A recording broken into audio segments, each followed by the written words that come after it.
মারা দুনিয়াতে আসার সময় কি পরিমাণ কষ্ট করে বান্দা শুনে নাও। বহু বছর আগের এক ঘটনা, রাজশাহী মেডিকেল কলেজ, একটা শহরের মধ্যে মেডিকেল কলেজ আছে। ওই মেডিকেল কলেজের মধ্যে একটা গর্ভবতী মায়েরা যখন নিয়ে আসা হলো, ওই মাকে আনার পরে গর্ভবতী মাটাকে যখন শোয়া দেওয়া হলো বেডের মধ্যে মা শায়িত অবস্থায়, একটু পরে ডাক্তারেরা চেক আপ শেষ করে জানায়া দিল, হে ডাক্তারেরা তোমরা এক এক করে তার গার্ডিয়ানের কাছে দৌড়ে যাও, আর গার্ডিয়ানের কাছে জানায়া দাও সন্তানটাকে যদি সে চায় স্ত্রী পাবে না, আর যদি স্ত্রীটাকে চায় সন্তান পাবে না।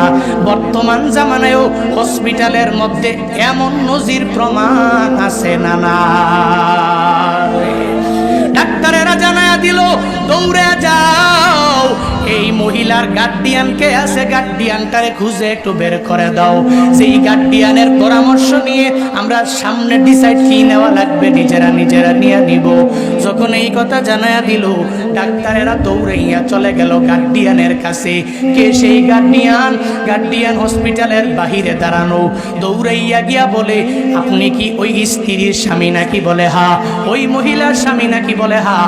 বলে আপনাকে তো আমরা খুঁজি একটা সিদ্ধান্ত নেওয়া লাগবে। তখন ওই লোকটা জানায়া দেয়, বলো সিদ্ধান্ত তোমার, আমার ছেলে হয়েছে নাকি মেয়ে হয়েছে আমাকে তোমরা জানাইয়া দাও। এই কথা বলার পরে ডাক্তারেরা সবাই মিলে যখন তারে জানায়া দিল, বলে ছেলে মেয়ে কোনোটাই হয় নাই, একটা সিদ্ধান্ত নেওয়ার জন্য আপনার কাছে চলে আসলাম। বলে কি সিদ্ধান্ত?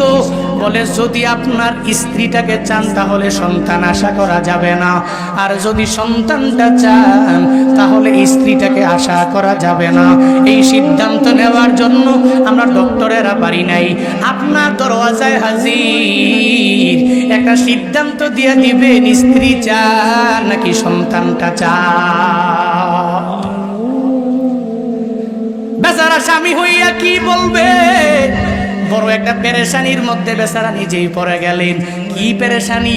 এবার সন্তানটাও তার কাছে অনেক বড় দামি, কারণ বাবা ডাক শোনার জন্য বাবারা কি পরিমাণ কষ্ট করে বাবারাই তো টের পায়। একটা বাবা ডাক শোনার জন্য কত রাত ঘুমায় না। ওই বাবা ডাক শোনার জন্য এত কষ্ট করেছে, এখন সন্তানটা তার কাছে অনেক পরিমাণ দামি। এখন সন্তানটাকে আশা করবে নাকি স্ত্রীটাকে আশা করবে? বেচারা বড় পেরেশানির মধ্যে পড়ে গেলেন। কিং কর্তব্য বিমূঢ়ের মতো তাকায়া রইলেন। কোনো কিছু বলতেও পারে না, কোনো সিদ্ধান্ত যখন দিতেও পারে না। ডাক্তাররা বলে দেরি করা যাবে না, চলো চলো সিদ্ধান্ত এই মানুষের মাধ্যমে হবে না, আমরা নিজেরাই গিয়া ওই জায়গায় সিদ্ধান্ত নিয়ে নিব।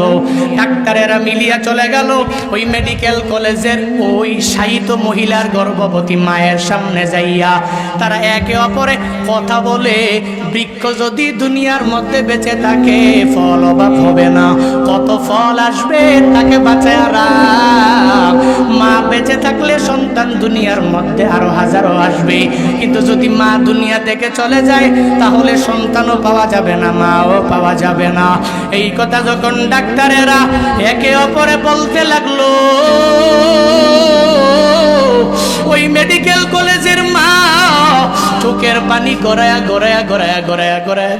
পড়ে, আর ডাক্তারদেরকে ডেকে জানায়া দেয়, হে ডাক্তারেরা তোমরা যে সিদ্ধান্ত নিয়েছো ওই সিদ্ধান্ত আমি মা হইয়া মেনে নিতে পারবো না, কারণ আমি মা 9টি মাস এই সন্তানের গর্ভে রেখেছি। কত রাত আমি মা ঘুমাই নাই, কত দিনের বেলা আমি মা ঠিক মতন কোনো কাজকর্ম করতে পারি নাই। আজকে আমি মায়ের কারণে আমার সন্তানটা দুনিয়ার মধ্যে আসতে পারবে না, হবে না। হে ডাক্তারেরা তোমাদের সিদ্ধান্ত চেঞ্জ করে না,